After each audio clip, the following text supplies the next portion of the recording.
Hello learners, Dr. Paul here with a video summary for Unit 8. And in this unit, among other things, we talk about biases. And we use the terms biases, beliefs, and assumptions somewhat interchangeably, although there's some finer distinctions you can draw. We kind of use those words interchangeably in therapy, and I think an important thing to keep in mind is that as human beings, we are going to have biases. We're going to have our own beliefs and assumptions about the world and how we make sense of it and our place in the world. And so the goal as therapists is not to pretend we don't have biases or even to eliminate biases, but to be aware of them.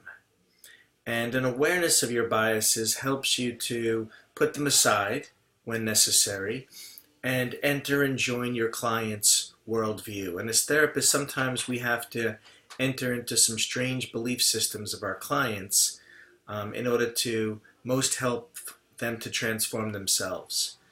And so we want to be aware of our biases rather than getting rid of them.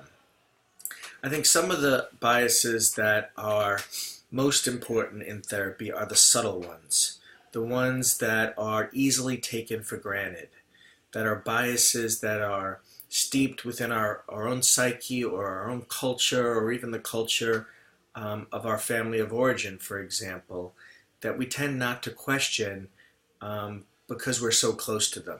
And those are the ones that I think that we need to take a look at even more so than some of the more overt biases.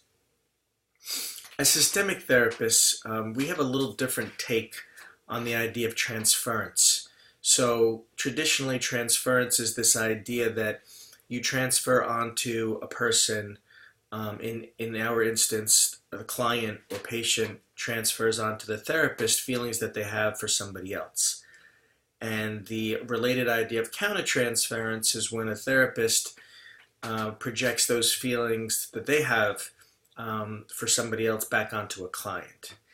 And so there's this thinking in many strands of mental health that you have to get your own therapy in order to avoid transference and countertransference.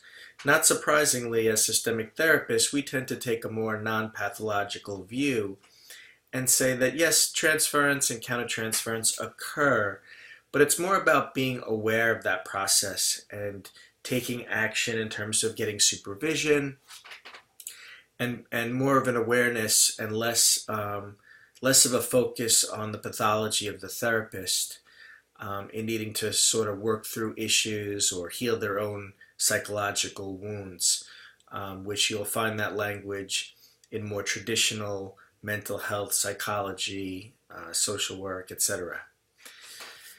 So in terms of specific types of biases, there we go. Some examples, as we talked about in the unit, cultural biases are common ones. So biases around religious traditions and family norms, biases related to ethnicity, geography, culture, etc. And so as therapists, we are expected to be sensitive to different cultures, not experts on different cultures by any stretch of the imagination, but open and curious about other cultures, being willing to let clients educate us about who they are as people. Gender biases, comes up a lot in couples work when it comes to decision making, money, sex, parenting. We can make a lot of assumptions about gender roles, and so being a gender-aware therapist is important. And again, in the unit, there was sexual orientation biases, ways that we have assumptions or possibly discriminate based on sexual preferences. And so being aware of the variety of ways beyond just heterosexual or homosexual, for example, but the variety of ways that people are identifying in our culture today or not identifying. And so some education on our part is important, as well as, again, an openness to learn about those various cultures when it comes to sexual orientation that we're not familiar with, and an openness and an acceptance and a curiosity about those other worlds is important. And then one that's close to my heart that I've talked about in previous summaries, relational biases.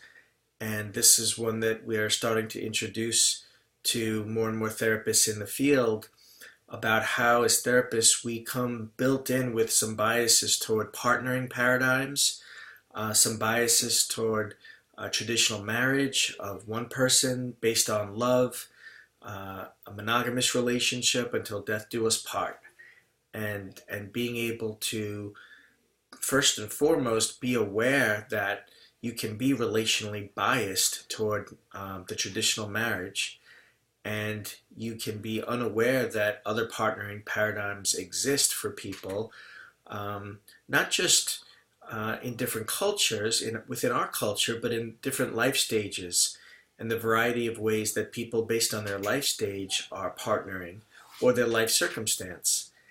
And so you could say that relational biases are sort of an emerging field of ethical responsibility for us as therapists, because there is a proliferation of people being more open about their long-term relationships and their partnering practices. And so, again, not to become an expert on every relational or partnering paradigm that exists, but to have an awareness that a variety of paradigms do exist, and posing questions without imposing is important, and being open and curious about the variety of ways that people can partner and those options that are available to them. So,